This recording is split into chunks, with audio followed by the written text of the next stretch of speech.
Oh, I'm Sashko. And that's all I can say. I'm Sashko. Wait, let me turn around.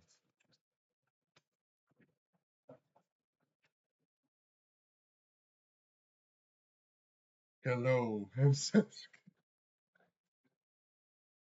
Hello. Today, yes, for the first time I show my face on my channel. I look awful right now. Don't mind that. Today, wait. Today we're going to be reacting to a YouTube. Also, don't mind the don't mind the blaring background. Today we're going to be reacting to a video called "I solved this location without retconning Fnaf 4." Um, let's just say, like, basically, what this person is going to be talking about? Pretty much about how it's actually a continuation from a previous video, which I don't know if you guys are. If you guys want to, I can react to that as well. I quickly watched it before continuing with this video also, by the way. You know, this one, he was the film victim. And that is the first video. That is like part 1 MCI thing, like arc with the first 4 games. And now it's like this person is continuing with now the Afton arc. And yeah, basically they're gonna be like, oh, this location doesn't actually retcon anything, and it's like gonna be going over some stuff which I personally don't agree with at all. I agree that Crank Chout is the fifth victim. Like, yes, well, feel like that should be obvious. Like the games literally never, never, they're never talking about the fifth child. They're always talking about the Crank Child anyway. But whatever. Um, but yeah, I'm gonna react to it, obviously, and I'm gonna be saying, I'm gonna also put my thoughts put my thoughts into this. Like I'm gonna be like either agree or disagree. I already watched this video for preparation. I'm not the best with preparations. Like for preparation for this video. Because I just simply thought it would be interesting. I like made videos like playing fucking Roblox or whatever. And I thought it would be a cool idea to not only react to a FNAF theory video, but also show my face. Uh, I don't know how that's gonna go, but whatever. Basic, yeah. My intro is probably like 2 minutes long, so let's just get over it. I don't know how else to say how else I can add before I start the video. Sorry, I'm not the best with this kind of stuff. After Five Nights at Freddy's 4 came and went, the fandom was left utterly confused and without any widely agreed upon answer to what the story of the game was supposed to be, and to this day, fans are still trying to piece together the lore of this utterly confounding game. But the confusion about FNAF 4 would pale in comparison to what was about to come next, Sister Location. Instead of getting answers to the unsolved mysteries of the previous games, fans would only be met with more questions and complications. On top of that, Sister Location's Easter eggs seem to massively retcon some of the key story elements. Yeah, a lot of people seem to say that these are like retcons. When were they retcons? It literally shows that Predator Plush are literally just a bunch of cameras. It literally not says that, but it shows in FNAF 4. You can literally see the Predator Plush on a flower, dude. On a flower. You can literally see that. How is that a retcon? elements of Fnaf 4 in particular. This led many to believe that Scott wasn't satisfied with the community's reception of Fnaf 4, and since its originally intended story was never solved, he changed his mind and gave it a new meaning within the context of a brand new story. Except, according to Scott himself, that isn't what happened at all. The last thing that I want is for anyone to think that I recklessly changed details on a whim. I assure you, that's not the case. There have been other times, however, when my original intentions didn't come across clearly. In those instances, I try to make a point to clarify in the next game. That's not really a retcon, it's simply an attempt to guide the story toward where it was originally intended to go. While it's true that the story has developed new details over time that may not have been planned from the beginning, that doesn't mean that the pieces don't fit together as a whole. You heard that right. Fnaf 4 was never retconned. Every strange and mystifying detail in that game was not negated by sister location, but simply expanded upon. The story we were meant to solve in Fnaf 4 was always intended to continue seamlessly into the next game. So, with Scott's own words I honestly thought that was kind of obvious, but I guess for not some people. in mind, let's take a look at what Fnaf 4 was truly about, and how sister location added onto that story without rewriting it. And trust me when I say that looking at the games this way answers even more questions than we thought about the entire Five Nights at Freddy's series.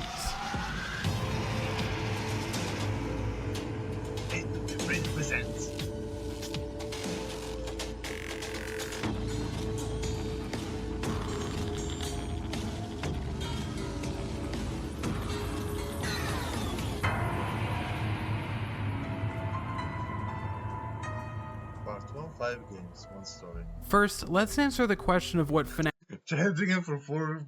Okay. Fnaf 4's story was supposed to be before moving on to sister location. In my first video on this channel, I theorized that Fnaf 4 was the final chapter of the first major narrative arc of the games. I mean, that wasn't really a... Isn't that more of a fact, now I think about it? Isn't that more of a fact than the theory? I might be wrong with that, honestly. I don't think I'm wrong. I called the MCI arc, or the story of the missing children incident. Scott said that he was surprised that nobody figured out Fnaf 4's story, and one of his major hints in the GT livestream was the sentence, 4 games, 1 story. To me, this clearly indicates that Fnaf 4 was meant to be solvable from the first 4 games alone. And what is the story of the first 4 games? The MCI. Their deaths, their possession, and their eventual release. Since Happiest Day appears to be a recreation of Bite Victim's birthday in Fnaf 4, the parallels make it clear that he was meant to be the odd man out, the receiver, Golden Freddy, the 5th missing kid. The reason everyone in town gaslights him and leaves him so scared and alone is because he was friends with the other victims, and he was the only witness to their deaths. He can't tell anyone because nobody would believe him. Nobody except the ghostly Fredbear plush, who is haunted by the spirits of his 4 dead friends. When I heard that, I was like, excuse me? Yeah, basically, to kind of try to summarize the first, the first part, the first video, basically, it was about how the missing children, as well as Elizabeth Houghton, actually died before the crying child, which I just don't believe in personally. I mean, I think it's a cool idea, but I don't know how much I believe in that.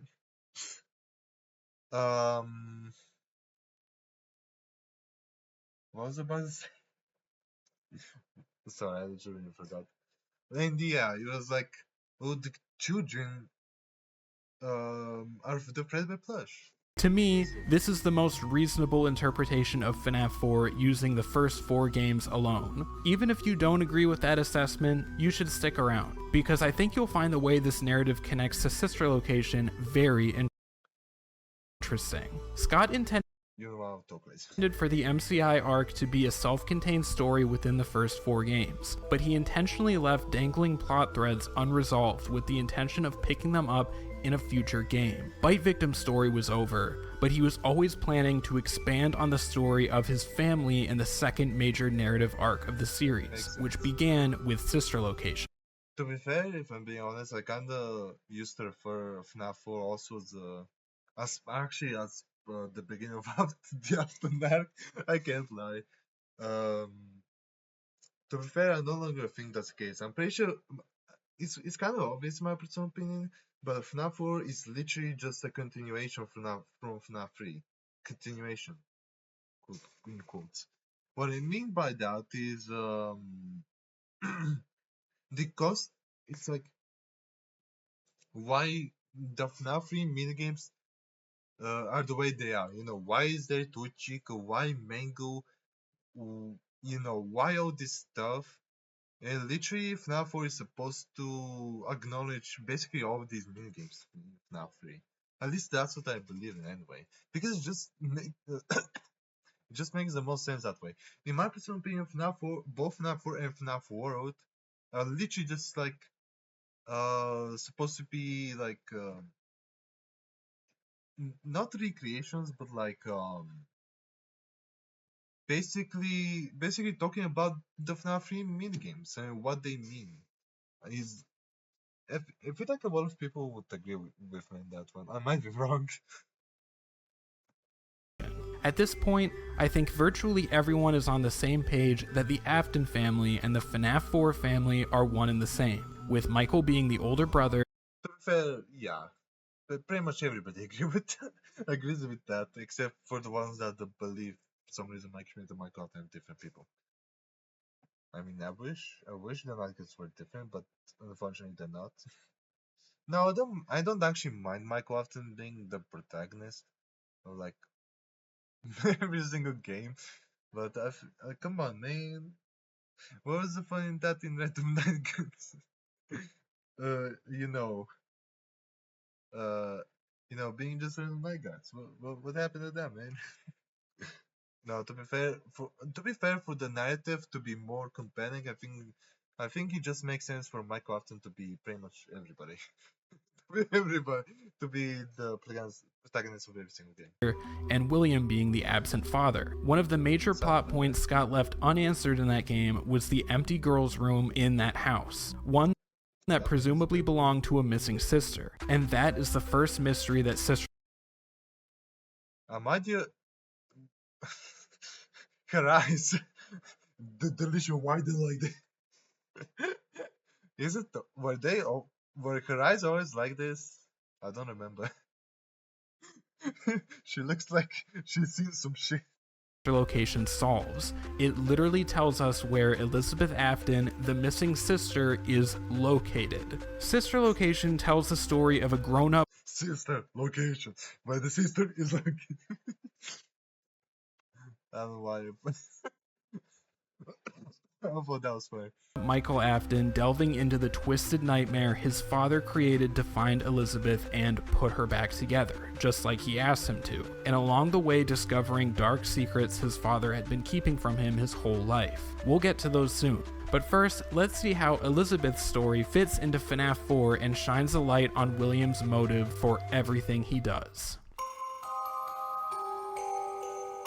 The one-day lifespan of Circus Baby's Pizza World is one of the more established facts in the FNAF canon, so I won't harp on the details too much here. The thing to know is that it was a sister location to Freddy Fazbear's Pizza / Fredbear's Family Diner, and that it preceded Circus Baby's Entertainment and Rentals, where the game takes place, by some time. It was a failed business venture of William Afton, featuring child kidnapping murder robots of his own design, much different from the original animatronics of Freddy, designed by his business partner Henry. It ended up closing on its opening day, most likely due to Circus Baby clawing and killing Elizabeth thanks to William's neglect. The fact that it was only open one day tells us a lot about the timeline of FNAF 4. First, Elizabeth's room being empty is clearly a narrative indication that she's gone, either dead or missing or lost by the time of this minigame. Empty children's bedrooms are often used in media to signify the painful absence of that child,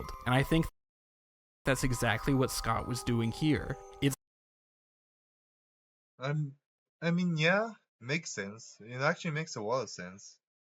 But in sister location for the entire game, like the gameplays and as well as the cutscenes, there's like I think a quiet voice or something like that that says that a specific set of numbers, which are 1785 and or 1578, whatever.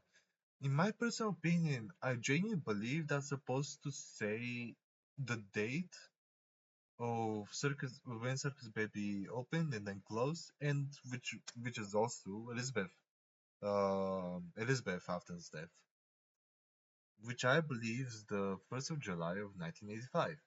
Simply because I'm gonna mention the fourth closet, the novel, which I don't like doing that because it's kind of stupid in my opinion to like use things from the books to connect to the game. Something that's kind of dumb. I understand why people do that. I kind of grew up doing that as well, but it's kind of stupid in my opinion.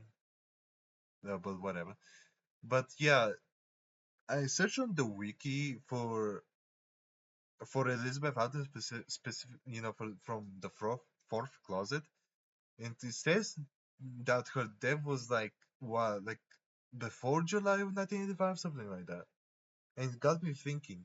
Okay, so there's 1785, and also that the fact that Elizabeth from the fourth closet died before July of 1985, which to me that kind of does that mean that you know she actually dies in the 1st of July of 1985?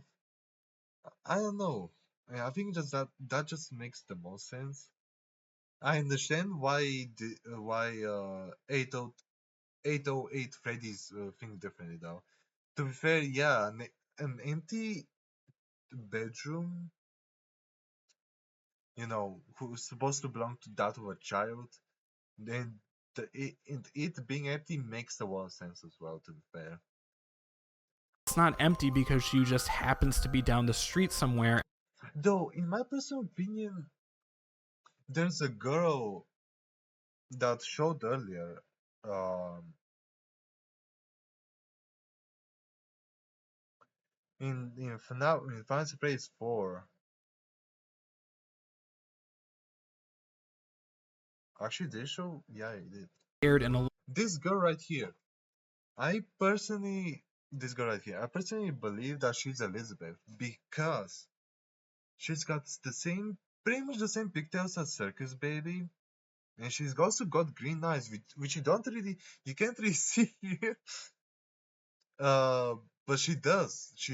This girl literally has green eyes and has the same pigtails as Circus Baby. It's to me, it's kind of obvious that Scott remodeled Circus Baby after this girl. And since this girl also has green eyes like Elizabeth, you would think everybody would come to like people like me would come to the conclusion that that's Elizabeth, right? That would make the most sense. But at the same time, it's completely understandable why some people don't believe that, since um you only see her once in this specific mini game, and you never do any ever again. You don't see her in the Afton house, which is very interesting as well. But to be fair, in my personal opinion, the focus was specifically about what what the crank child has seen, as well as his brother tormenting him, as well as the Fredbear plush speaking to the crank child. I'm pretty sure that's the main focus. These are the main three characters of FNAF 4, of the FNAF 4 minigames: the crank child, uh, his brother, and the Fredbear plush. That's it. So yes, you can say that the girl, her only appearing once and then never again her never appearing in the After House could literally mean that she's not Elizabeth. But I don't know, man. I don't know. If that isn't Elizabeth, I don't know who else it could be. I mean, to be fair, it could be a random child. Who what do I know? But it just doesn't make sense for her to not be Elizabeth. It just doesn't make sense to me because she's got green eyes like Elizabeth, and the Circus Baby is clearly based off of this child because they got some the same hair. You'd think that that's Elizabeth, right? Anyway, that's what I wanted to say. Us that she's missing, which means that the Circus Baby's Pizza World incident happens before this minigame, before the bite victim's death. But that's not all. On night 4 of Sister Location, Baby traps Mike in a spring-lock suit, one she says came from her old pizzeria, directly calling back to the Fnaf 3 phone guy tapes which mention a spring-lock failure at the Sister Location, which resulted in the Spring Bonnie suit being decommissioned. From those tapes, we can surmise that the MCI happened after this suit was deemed too dangerous to use. And under no circumstance should a customer ever be taken into this room and out of the main show area. Management has also been made aware that the Spring Bonnie animatronic has been noticeably moved. This gives us another huge clue about FNAF 4's timeline, because if that springlock failure happened at Circus Babies, which was only open for one day, and that day was before the bite victim's death, then it's quite possible that the MCI was before that too. And if Scott always meant for FNAF 4 to be about the 5th missing kid who witnessed his friends getting killed by Spring Bonnie, then this Sister Location backstory would do nothing but reinforce that narrative, packing it out with even more evidence. Still, I mean, I guess that can be the case as well, but it's literally in multiple books as well as one game in particular. It literally states that the MCI victims they go missing in 1985, specifically in June 26th of 1985. And in the FNAF 1 game, it literally says that they're gone. It doesn't say the year, but it does very much say the date, June 26th. And considering that Scott has made it into the pit like multiple fucking times already, and one of them is even a game, and it literally in every single one of them, I'm pretty sure it states that Oswald goes back to 1985, specific like in June 1985, right? So I don't know. To be fair, mm, the original story, which was about the children, it doesn't actually say any other year except 1983. To be fair, that is very much the case. I have to say, I have to acknowledge that it never states 1985, like literally never. And the thing is that Scott literally said it himself. Like it's obvious to a lot of people that you can just figure out the story of FNAF 4 in the first 4 games. That's it. You don't need certification. You don't need the books. You only need the first 4 games to figure out what the fuck was happening in the original story and why the crying child was, crying so much. Alright? So I don't know. It never states the year. It never states 1985. It only says 1983. So yeah, I have to acknowledge that, to be fair. you might be thinking, if the springlock suits have been decommissioned at that But with the thing that I was talking about Elizabeth, dying in 1985, it does say 85 in Sister Location. That means something. So I don't know, man. I don't know. point, how could there be FNAF is so confusing. I hate it, but also love it at the same time. People can literally make their own alternative universes, like literally. so many in use in the FNAF 4 minigames? And to that I say, take a closer look at what those phone guy tapes actually say. He mentions 2 specially designed suits, but it's clear to see that there are at the very least more than 2 springlock suits at this location, and when he announces their retirement, he refers to them as the classic suits, which could mean that only 2 out of those many suits are the classic ones. Those 2 could be decommissioned while the rest of them stay in service. So we have Sister Location reinforcing previously established plot points from Fnaf 4, Elizabeth going missing, and the MCI taking place before the bite victim's death. But that still leaves one massive question. Why? Why would William be opening a brand new restaurant full of giant psycho killbots and running around snatching kids in a yellow rabbit suit all the way back in 1983? Because he's William Afton. I'm William Afton. I'm gonna go. I mean, good. I hate myself. I was about to go. I'm William Afton. Mahaha. I can do evil things. My humor is broken. Before the death of either of his children. If that's not what motivated him to start doing all that crazy stuff, then what did? The answer lies in what Michael discovers in Sister Location. But before that, please consider liking the video if you've been theories to share. The centerpiece of Circus Baby's entertainment and rentals is a device known as the Scooper. It was created by William to extract and inject animatronics with a substance called remnant, which is a ghostly goo that binds souls to machines. Based on what we see happen to Ballora in Night 4 of Sister Location, it seems that the whole rental operation is designed so that the Fun Times can kidnap children and bring them back to the Scooper for their remnant to be harvested and stored. But to what end? Well, in the Silver Eyes trilogy, it's revealed that Remnant is what caused the original animatronics to be possessed by the souls of the MCI, and it's what William is attempting to harness to make himself immortal. He injects the Remnant from the MCI into the Fun Times, and sets them out to capture more children and continue the cycle. His pursuit of immortality is driven by his insane jealousy of Henry's creative abilities. He's attempting to one-up him in the most disturbed way possible. So that's his motive in the books, but it's a well-known.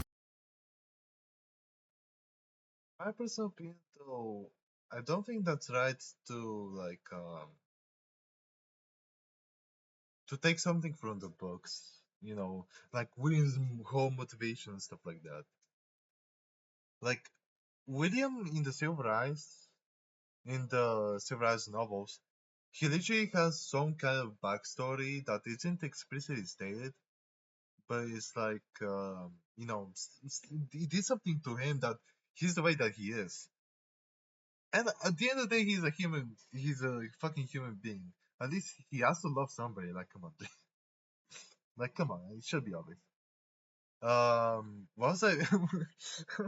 I'm sorry, I just talking about something else. What was I about to say? Uh, yeah, about how he's jealous of Henry and stuff like that, like in the Silver Eyes novels.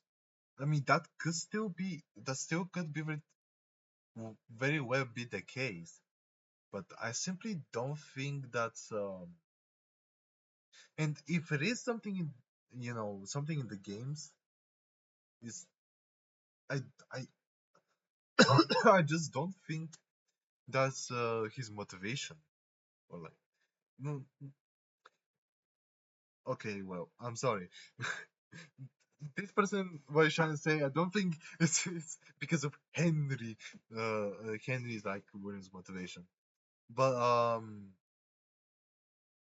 yeah, we all know that he was kind of just Henry and stuff like that. But okay, literally, you know how um some characters appear and then just don't appear in certain media, like how William Afton only has one child in specifically the Silver Eyes novels, while you know he has like two or three children in the games, right? That's the thing. That could be the same with these characters' personalities as well as William's personality. Okay, maybe not personality, but more like maybe motivations, and maybe William's personality as well, because William from the movies is not one to one with William from the Silver Eyes. At least that's at least the, um At least that's what I heard anyway. Um, I've never I've never read the Silver Eyes. I have read the graphic novel, and I do have the second book, the Twisted Ones, to be fair, which I haven't read yet, even though I bought it a long time ago. But whatever. Um, but I just don't think William is one to one with he's like film or book counterparts. I just don't think that's correct. I find that I find that really dumb to take the personality of William Afton from the books to the games. I just don't think that's right, man. I don't think that's right.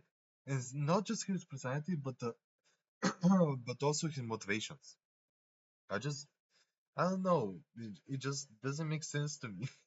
Fact that using the books to solve the lore of the games is tricky territory. The books are not in the Because why do I say that? Because you can, well, you know how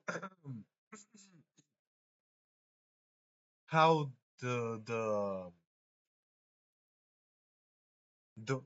you know how I said earlier that Scott said that you can literally figure out the whole story in the first 4 games or something like that, right? William's motivation should be in one of these games, right? That would make the most sense. Cause like I'm sorry, but like basically making all these 4 games with with wanting to have the full story in them, and then explicitly not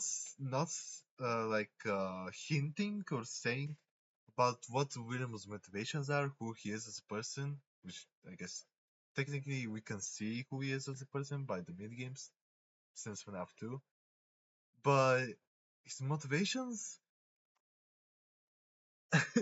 it's like, bro, I'm sorry, but there's not way I can. The only thing I could come to the conclusion about William's motivations that can be, referred to or hinted at on the first 4 games is literally when he as the Fredbear plush says to the crank child that he will put them back together, right? That's the only thing I can come to. So I don't know. I don't know how much I believe in the whole. I don't know how much I believe in MCI 83 as well as Elizabeth before CC. Or BB. I just don't believe it. most disturbed way possible. So that's his motive in the books, but it's a well-known fact that using the books to solve the lore of the games is tricky territory. The books are Exactly. not in the same continuity as the games, and so any theory that employs evidence from them is inherently less solid, because they can be hand-waved away with a simple, the books aren't canon. That's definitely not to say that other continuities shouldn't be included in the conversation when it comes to solving the game lore. I mean, I guess that's sort of true, but I don't like it, man. Like, I have seen some FNAF theories with only the games alone, trying to figure out this, stuff, like theories. And I'm sorry, dude, but like, it's way more easier to digest. It's way more easier. Um, what am I trying to say? It's like way more easier on. I feel like it's way more easy on everybody. I feel like because I've seen like Gibby's video on Will Care. He's like, oh my god, he literally said basically what um uh he never really, I don't think he goes too much into the books or at all. he is the minute the minute the video is like not even 20 minutes long, I don't think. It's like so much more compelling and less confusing, if less confusing, because if you bring in the stupid bugs which are literally in different continuities, you're just gonna make this more difficult to figure out the game's lore. Isn't that a fact? That should be a fact to everybody by now. Am I the only one? Am I the only one? Hell, I even used the FNAF 2 movie for Like, I just don't think we should try to figure out the game's lore by the games themselves. Like Shizu Hei, they literally came up to the conclusion that the crying child be the fifth victim just through the games alone. By the first 4 games. And Ultimate Custom Night literally amplified, like literally goes into that direction that the crying child is a fifth child victim, as well as the week before when Fungi reacts to the by the way 83 phone call or whatever. Like, whenever the phone guy hears the crying child crying, and then the moment the crunch happened, he stopped. The memory stopped, but he still hears the crying right behind him. He turns around, and then he gets bitten by something. And I feel like it would make the most sense. It does. I feel like it should be obvious that that's the crying child, most definitely. And not only the crying child, it will also imply that it's also technically Golden Freddy. To be fair, it's not actually confirmed if Fredbear and Golden Freddy are one and the same, but to me that just makes the most sense anyway. Since, like, I don't know, you never even see Fredbear in the games. Like, what happened? Except maybe in Ultimate Custom Night, but like, Fredbear in Ultimate Custom Night is not even what Fredbear actually looks like anyway. So I don't know, man. I don't know. I personally believe Golden Freddy is more like maybe like the prototype, like of like a Fredbear maybe. I don't know. Because to be fair, they have like different top hats and different, what were they called? I forgot the word cat. I hate this. You get what I mean. They're also in different colors and not just that. But no, literally in stage 1, like the minigame in FNAF 3, you can literally see the Golden Freddy with Spring Bunny. So it's like, I don't know. I would say, I would say stage 1 actually confirms that God Freddy and Freddy are one and the same. But I don't know. There's still like people are still arguing over that for some reason. key evidence in my last video. But for this sister location theory, I would like to substantiate my claim with more game-based textual evidence. With all that being said, the evidence in the games strongly points to William's motive being exactly the same as what were shown in the novels. I'm sorry, Gibby. Literally. I don't know how much I believe that, but I am gonna say that Rena does exist in the game start, to be fair, but that doesn't really mean anything. You can literally say that, oh, William is trying to bring back the character through Remnant. The same thing with Elizabeth. First, we know that he's And if I'm being kind of honest, I'm more of a I'm like I would like give you this one.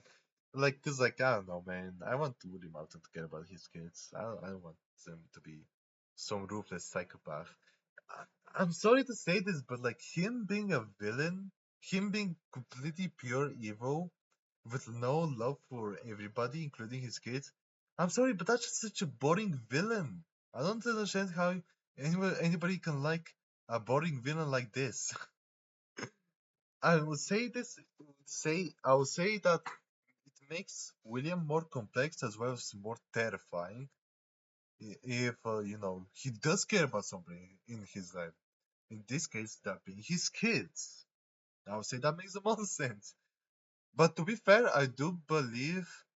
To be fair, I do believe that the crank child did get spring locked after the body was free by William himself, which kind of,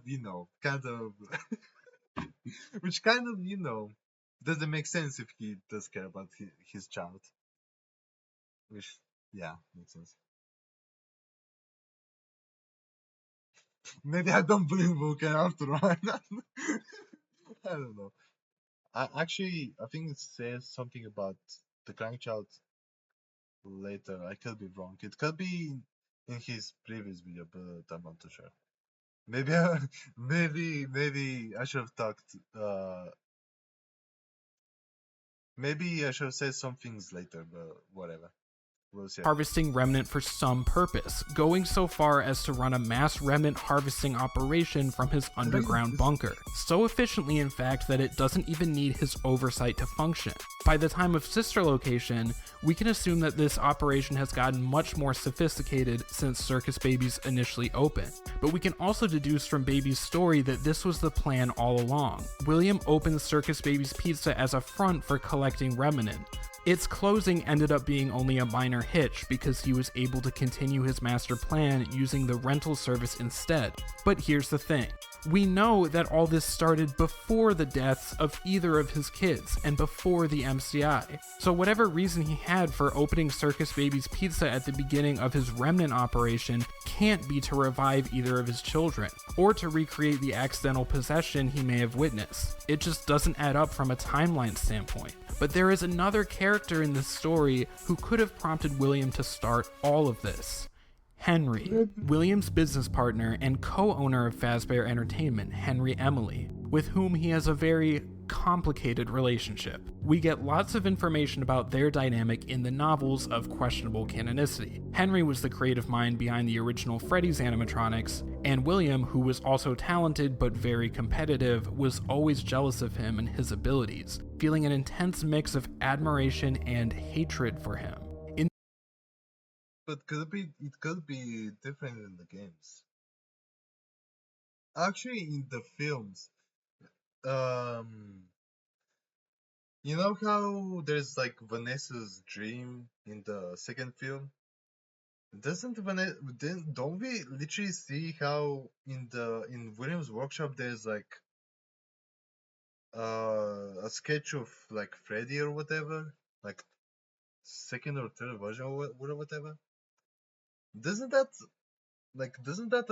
automatically mean that William in the films literally created the classic animatronics? Doesn't that mean doesn't that mean exactly that? Am I the only one confused? Like that's why we cannot say anything for certain that William is the same as the nobles. We can't. We just can't. Because in one timeline, William did not create the classical animatronics, but you can say that in another timeline he did. So it's like, you can't really like you guys know you know I cannot talk. You guys get what I'm saying? Like that's why we should not include the books or the films. In the books, William is especially jealous of Henry's, incredibly lifelike sentient robot daughter, because Henry was able to achieve what William never could, creating life. This was the primary driver of his mission to make himself his own immortal creation. Now, I am not saying that this version of the story is identical to the game's version, but like William, Henry is also a character. Actually, Circus Baby in the novels, it wasn't even created by William. She was literally created by Henry. Well, obviously in Sister Location that's not the case, most definitely. Character in the game's continuity, and we can use what he says to see if it matches up with this motivation for William. In the game after Sister Location, Pizzeria Simulator, we finally hear from the game's version of Henry in the form of tapes and dramatic intercom speeches. In the game's Insanity ending, we not only get the blueprints for Sister Location's Scooper, but incredibly important dialogue from Henry where he talks about the role he played in what William had done, the monster he unwillingly helped to create. These lines suggest that Henry feels a level of guilt and responsibility for William's crimes, which could be to do with them falling out over creative differences in their business venture. But he gets more specific with the line, "Small souls trapped in prisons of my making, now set to new purpose, and used in ways I never thought imaginable." This, to me, clearly parallels the books, where small souls, the remnant of the MCI, were trapped within the original animatronics created by Henry, and then set to new purpose powering the fun times. And having these robots kidnap children on a massive scale and bring them down to an underground bunker for the remnant to be harvested would most definitely be something Henry I like the shaking and the black lines, but like, why do we need that? never thought imaginable. But this line tells us even more. Prisons of My Making clearly indicates that Henry made the original animatronics, or at least he did by the time of FNAF 6, which, while not a hyper-realistic robot daughter, could be the object of William's jealousy. The Fazbear Band were beloved characters that brought joy and whimsy to so many children, given life by Henry's passion and creative genius, things that William just didn't see in himself. That would certainly motivate him to open his own restaurant, not just as a petty move to rival Henry, but to begin his long-term project of creating something truly beautiful, an achievement that would overshadow everything Henry had done. Beautiful. Like, let's kill kids. Wow, William. Wow, William. Great job, buddy. Just want to see something. Okay. I'm still showing good. Immortality. And even though Circus Babies was a sister location to Freddy's, meaning it was under the same Fazbear Entertainment umbrella, it was still very much intended to be a competitor. Take a look at the game's Steam description, which welcomes the reader to Circus Babies Pizza. Welcome to Circus Babies Pizza World, where It says Circus Babies Pizza World. I never noticed the description of this location. What? How come I never noticed that? Where family fun and interactivity go beyond anything you've seen at those other pizza places. Now hiring late night technician. Must enjoy current spaces, be comfortable around active machinery. Not the usual. Not responsible for dismemberment. And snarkily compares itself to those other pizza restaurants, obviously referencing That's interesting. The aspects around order. I never noticed that. I never noticed the description of the game is that. Jesus Christ. William. Freddy's. Even the way Hand Unit describes Freddy's unfortunate closing is dripping with backhanded sass. William cares more about one Did he literally say that with backhanded sass? Maybe. I don't know. upping Henry than preserving the business they started together. He's obsessed. And although we've uncovered his motive in the games, we've only just scratched the surface of his insanity. But first... He's here, he's there, he's everywhere. Who you gonna call? Psychic friend Fredbear. We're gonna take a quick aside here to talk about the elephant in the room that I'm sure some people are yelling at their screens about right now. This damn Fredbear plush from FNAF 4. He says to Bite Victim, "I will put you back together." And at That means he has to be William after. the end of Sister Location, Mike says that he put Elizabeth back together just like William asked him to. And in I do believe that. If I'm being honest, I do firmly believe that. I think that makes the most sense in my opinion. the private room, we see him next to camera feeds of the FNAF 4 bedroom holding what appears to be either a camera controller or a walkie-talkie. Obviously a camera controller. You can literally see the buttons. There's like 16 buttons, I think. Yeah, literally 16 buttons, which literally is all the mini games. There's literally you know how oh Jesus, here we go again. There's 16 buttons you see on the controller camera thing, right? How many like how many places, I guess I can say, are there in FNAF 4 in the mini games? Exactly right. 16. There's one each. The rooms in the Fafton house, as well as the streets from the house to the Fredbear's Family Diner, as well as Fredbear's Family Diner itself. In literally one of them, Fredbear never leaves. Fredbear is always there. and that this location only confirms that with the 16 buttons, camera, walkie-talkie thing, or whatever it is, with the Fredbear plush literally right behind it. Hockey, which all really seems to add up to the idea that William is speaking through the plush, and he promises to put him back together. I will put you back. I will put you back together. I hate myself. I want William to make I want William to make. I want William to have to. I wanted to make like a goofy deep voice for William, but I will put you back together. Ergo, his motivation is to bring his son back from the dead, and all of this Exactly what sister I was location saying. remnant business is for that, not his own pursuit of immortality. If it isn't clear by this point in the video, I don't think that that's the case. First, I'm not convinced that the Fredbear plush being in the private room is telling us that William was using it as some kind of camera/walkie-talkie device to communicate with the bite victim. Instead, I think it's more of just a fun Easter egg that calls That's basically the same way. I'm sorry to say that 808 Freddy's, but that's literally the same way how when first FNAF 4 came out and people thought that Scott just added random Easter eggs. That's literally what you're doing right now. You're thinking that's just a fun Easter egg when it's not supposed to be, dude. It's not supposed to be that. It's just not. I don't understand. I don't understand how you don't see that.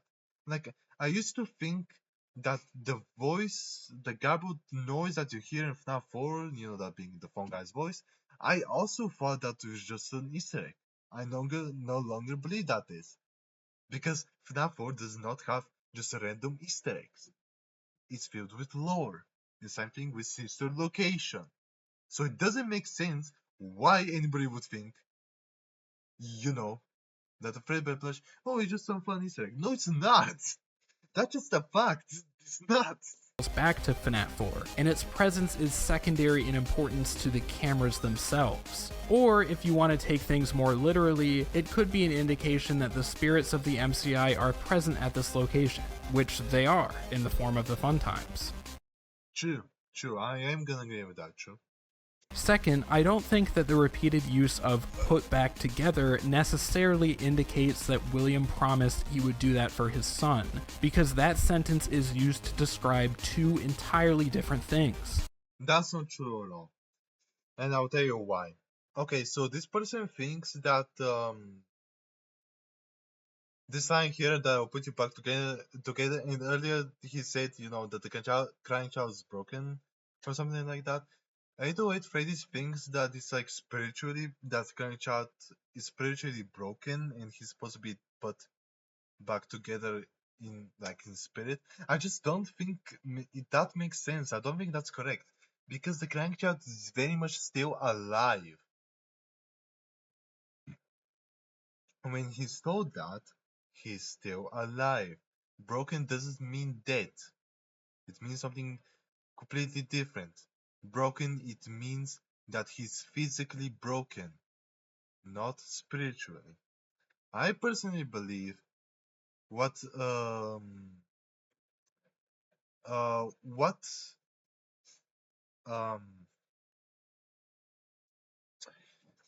first, with the line before I'll put it back together, you're broken.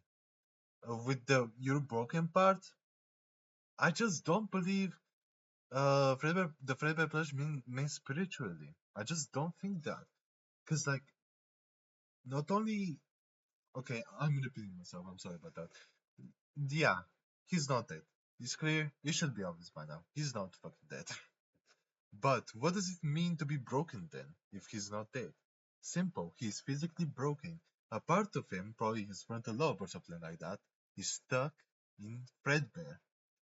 And that I will put you back together line meant to literally put them back together without missing frontal lobe or that missing part or whatever, by spring locking the crying child. Which is what I said earlier. I do believe that William Afton legitimately thought that was a good idea to spring lock the crying child, to put him back together. Which makes him which is why, he's Golden Freddy in the first place. I think that just makes the most sense. Because in the FNAF 3 minigames, not the ones where you save the children, the ones where it leads up to William getting spring locked. These minigames of where William often, Shadow Freddy says, "Follow me" to the animatronics, and the animatronics come, and William, destroys them. This is supposed to be basically a recreation of the missing children incident all the way back, in the like either 1983 or 1985, right? And the thing is that the fifth child never got destroyed, never went with inside Golden Freddy, never even followed Shadow Freddy. Shadow Freddy was never seen in the same room with the fifth victim. Literally, the fifth child knew where to go to exactly where to where William is, the safe room, and that's literally what and best. Okay, wait. So that, and the and William was like, you know what? I was saving myself by putting on the spring suit, and then he gets spring locked. That's basically like the deaths of the children. The first four, they just died by William Afton. But with the exception of the fifth child gets spring locked, much like William Afton did. I don't know about you, but that makes the most sense to me. It's parallels. It's called. Bite Victim is spiritually put back together by the player of the FNAF 3 minigames and FNAF World, who I would assume to be Michael and Charlotte working together, and maybe Them working together. I mean, that could very well be the case, but I don't believe that. Also, her name is not Charlotte. Her name is not Charlotte, by the way. In the games and films, it is. In the games, Jesus. In the books and films, it is. But Charlotte was never even stated as a name in the games universe. But whatever. I personally believe Charlotte's name is Cassidy. maybe Cassidy too if that's your cup of tea. His birthday party is reassembled on the spiritual plane in order to grant him and the other missing children release. He's free now. There is no evidence that indicates that William has anything to do with this process at any point in time, from his death to his release. Elizabeth, on the other hand, is physically put back together in the most gruesome, literal sense of the word. Oh my god, you can literally see the cards right there. Elizabeth's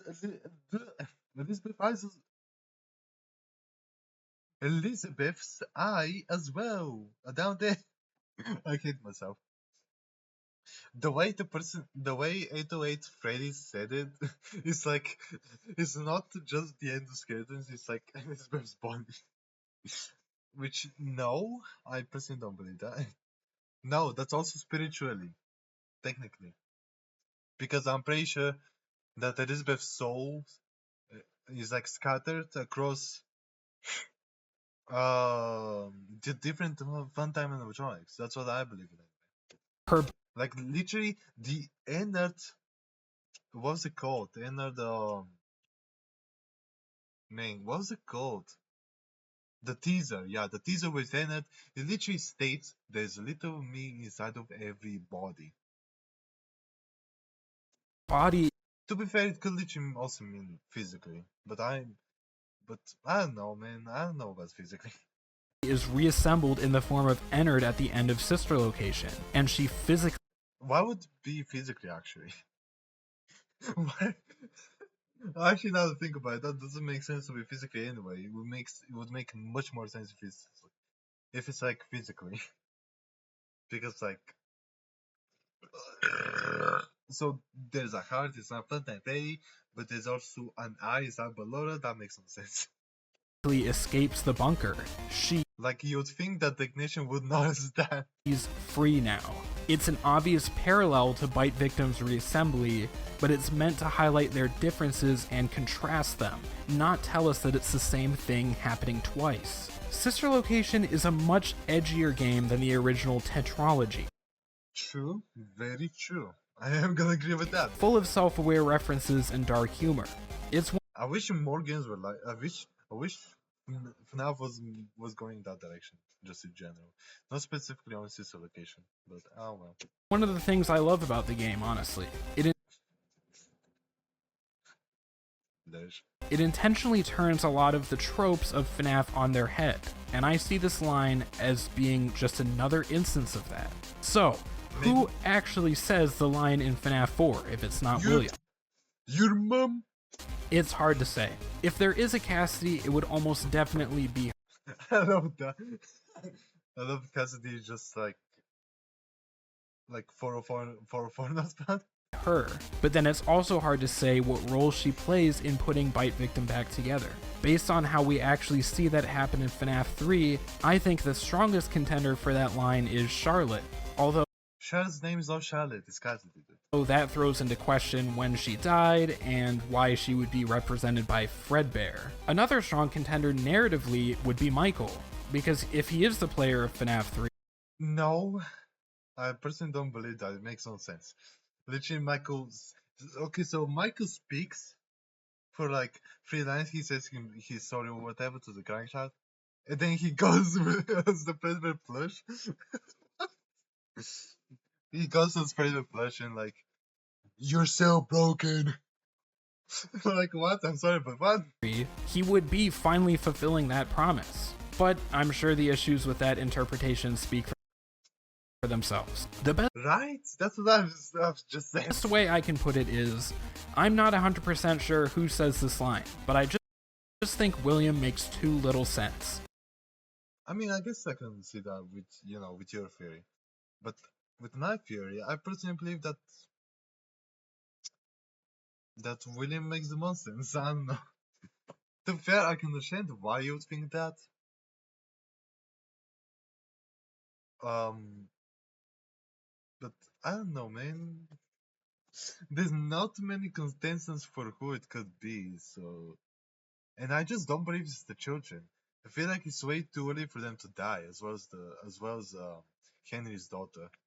The evidence I've outlined in this video so far makes it hard for me to get on board with William putting Bite Victim back together. Makes sense. With that being said, I think it is definitely a valid interpretation, and there's certainly a lot of evidence for it. You know what? I'm gonna be nice too.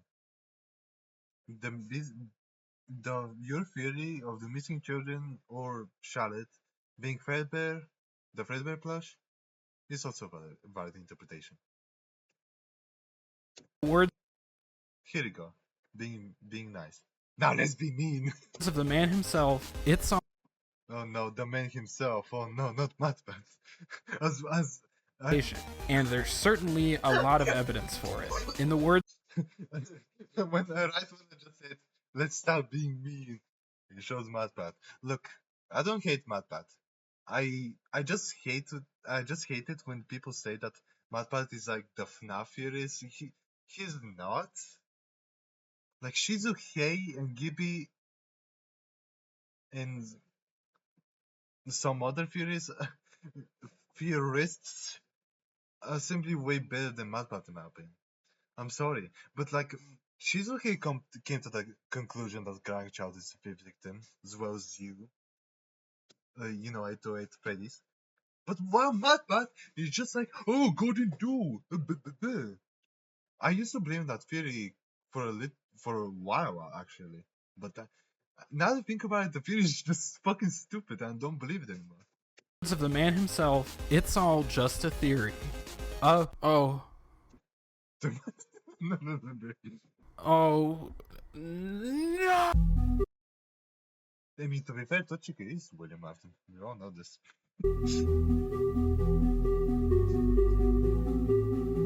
In Sister Location, Michael finds out what happens to Elizabeth, and he comes face to face with the living nightmares his father created. But his most life-changing discoveries at Circus Baby's Entertainment and Rentals lies in two instances: the breaker room map and the private room camera. The breaker room. I'm sorry, I don't. I just paid attention to the subtitles. It says breaker. It's like British.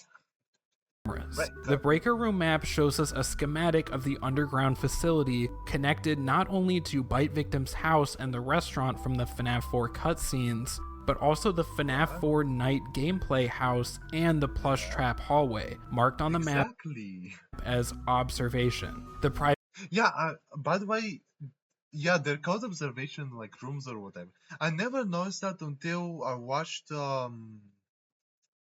T-Dread's like FNAF Mysteries video with like one of his friends, I think. Like this month, I think. So I never noticed that. I always knew the cameras were there, right? But I never knew they're called observation rooms. I never noticed that, like ever. Like before that video with one of the videos with TJs, I never like like until like the beginning, until like I don't know when and when I watched this video. I'm sorry, I don't remember. Let's just say like I watched it at the beginning of May or like the end of April, like for basically how many years?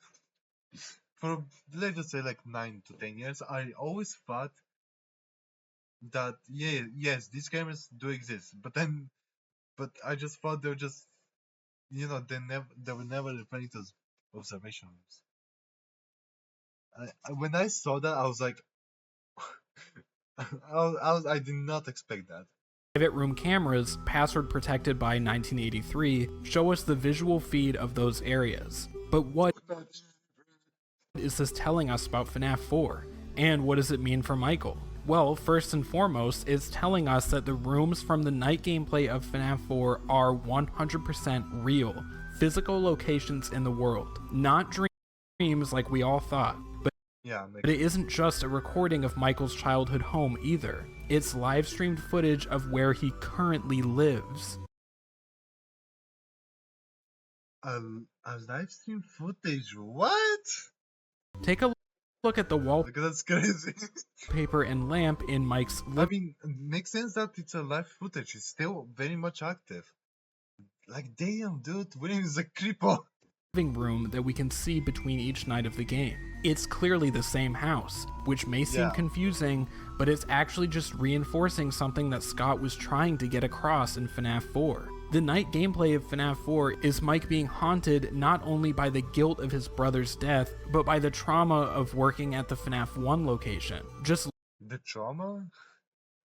I mean, okay. Look at the visual parallels between both games. Yeah, we all know this. Look, I'm gonna skip this little part simply because I'm sure everybody in the FNAF community at this point knows which parallels this person meant, between FNAF 1 and 4. Like, it's pretty damn obvious with the animatronics as well as you can literally hear the phone guy, but like as a garbled noise. It's like I've heard it too much. Let's not go over that like a million times, okay? From the FNAF 4 trailer, what is it that you think you see? What game do you think you're playing? And what Final Freddy's have you brought home? Good question. All questions being posed to Michael, who has Yeah, that makes sense for Michael to be it, not the crying child. literally brought home his nightmares from Freddy's into his actual home. These I mean, I guess that could be it, but I just don't agree with that. I think I think that makes more sense to be at least one of the spirits. And that specific spirit I'm referring to is the crying child. Yes. I do believe his nightmare was also Sean Freddy. I do believe that. And Nightmare Freddy as well. I'm sorry, to me that makes the most sense, I'm sorry. gameplay sections were never supposed Like Nightmare is, I feel like it's more than just, you know, a shadow or like Mike's trauma. I think it's more than that. to be 100% a dream, but rather supposed to show us that Michael Afton and Mike Schmidt were one and the same. And Yes, most definitely true. You're saying it as if we've heard Michael Afton in Fnaf 4. The better way you could have said this was the other brother and Mike Schmidt being the same person, or you know, the FNAF protagonist and Mike Schmidt being the same person. To be fair, if you say the FNAF 4 protagonist though, I don't think that literally means anything. I think it would make much more sense to say the other brother and Mike Schmidt, basically referring to also the other brother being the FNAF 4 protagonist, obviously.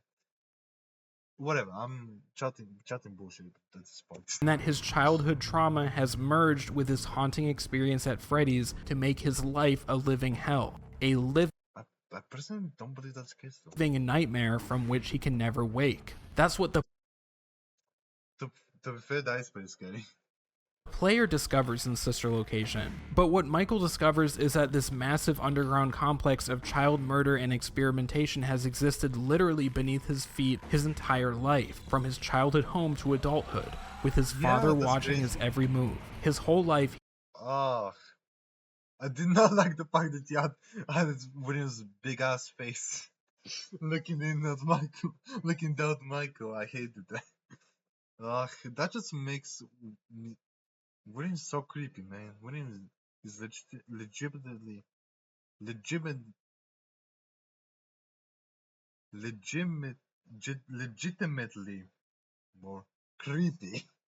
he was completely unaware of the horrors taking place just below him, until now, and this leads us to his final speech at the end of the game's Custom Night DLC. After Baby tricks him into getting scooped in order to entered inside of him and wear his skin as a disguise to escape, Michael addresses his father directly, telling him that he found it. He found his base of operations, where he had been hiding everything from him his entire life, and that he found Elizabeth too, and put her back together, just like he asked, although it may not have been exactly in the way that he wanted. Now that he's had everything taken from him, his sense of autonomy, his privacy, his family, and his very humanity, there's only one thing left for him to do: seek revenge on his father, and that's exactly what he does. So there you have it. That's how I see Sister Location fitting in with my interpretation of the story of FNAF 4. I hope you guys thought it was interesting. If you haven't already, please leave a like if you enjoyed the video, and subscribe so you don't miss the next one. Also, please leave a comment to share your take on what Sister Location is about. I'm really looking forward to hearing About your mom. Oh my god, 1 hour, Jesus. I reacted for a long. I reacted. I never noticed that. I reacted fucking to a 23-minute video for an hour. I would make it for a good reaction, YouTube. I hate myself. Anyway.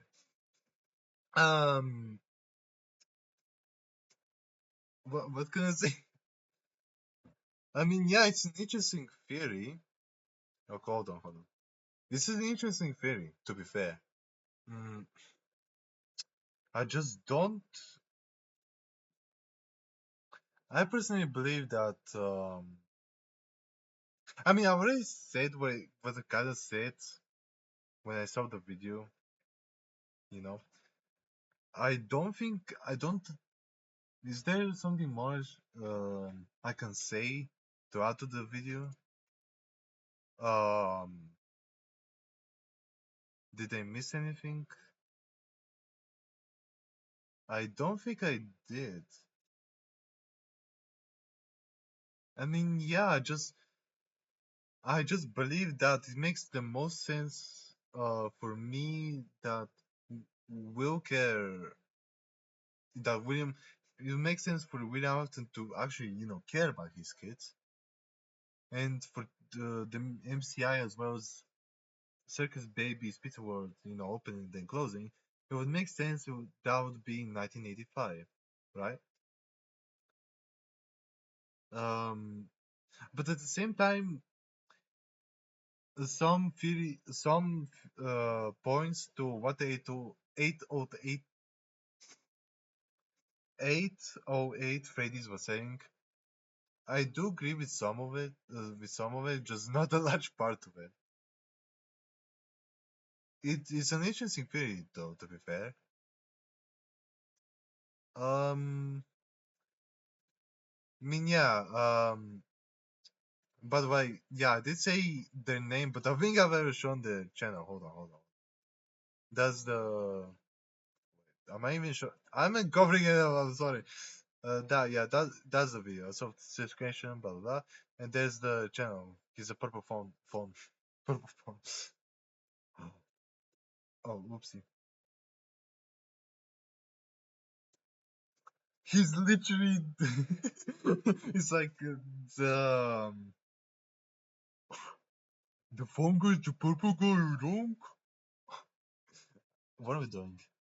I don't even know. This is gonna be it for this video. I hope you liked it. It was something different. I wanted to make a video and to react to Fnaf Fury, since Roblox kind of sucks right now. Don't mind my weird ass hair. Don't, please. Um, yeah, I hope you liked it. This was like a new experience for me as well as with the camera. If you liked it, like the video, subscribe if you want to. I don't think I can say anything else. Yeah, I'm not gonna make this any longer. It's like 1 hour. I'm so yeah. You cannot see my hand. Bye bye.